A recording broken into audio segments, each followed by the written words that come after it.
Squeezing out from behind my keyboard, I step off stage and into the crowd. My path is immediately blocked by a fresh-faced blonde girl in Ugg boots, pink leggings and an England rugby shirt with the collar popped. She is holding an enormous glass of white wine. "Hi, I'm Araminta. Your guitar man told me you're, like, in the band too?" "Nice to know you noticed me during the actual gig then." Yes, I am." "Which one are you?" "I'm Chris." "No, but, like, which instrument do you play?" "I play the piano." "Oh, piano, okay, yeah. I was just talking to George over there, and I was, like, literally wondering if he's single." George is still surrounded on all sides by pink ladies. He points at the ceiling and claps twice, delivering the punchline to a story, and the gaggle of flamingos explode into high-pitched giggling.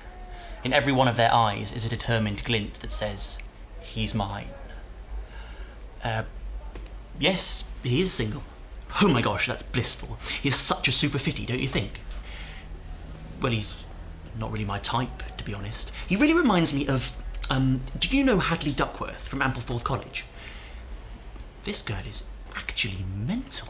Because he's got cheekbones a bit like Hadley's, and Hadley has a strong jawline like George, which is probably because he's a duke, and they all have that, don't they? The blue bloods. But I don't really talk to Hadley anymore because he won't shop anywhere that isn't a fat face, and I think that is, like, so early noughties. Do you ski? I don't have any skis. OMG, you literally should. We all fly out here in the holes and just go utterly spastic. Spastic? Is it alright to say that anymore? I don't think it is. So, like, are you classically trained? On the piano, you know, what grades do you have? Because at St Mary's, I got 89% in my grade 6 exam, which was way better than Poppy May did, and everybody reckons she was the best piano player in my form, which is so random because it's not even true, and anyway, she only had grade 8 because her family literally owns the Royal Academy of Music, and everybody in upper 6 said her daddy was bonking the curator anyway, so, like, doesn't really count. She takes a little sip of her Pinot Grigio and flutters her eyelids. I don't really have any grades. I've got a yellow belt in Taekwondo, though. I have to go now, but would you give my number to George? She hands me a small piece of paper and then leans in close to whisper in my ear.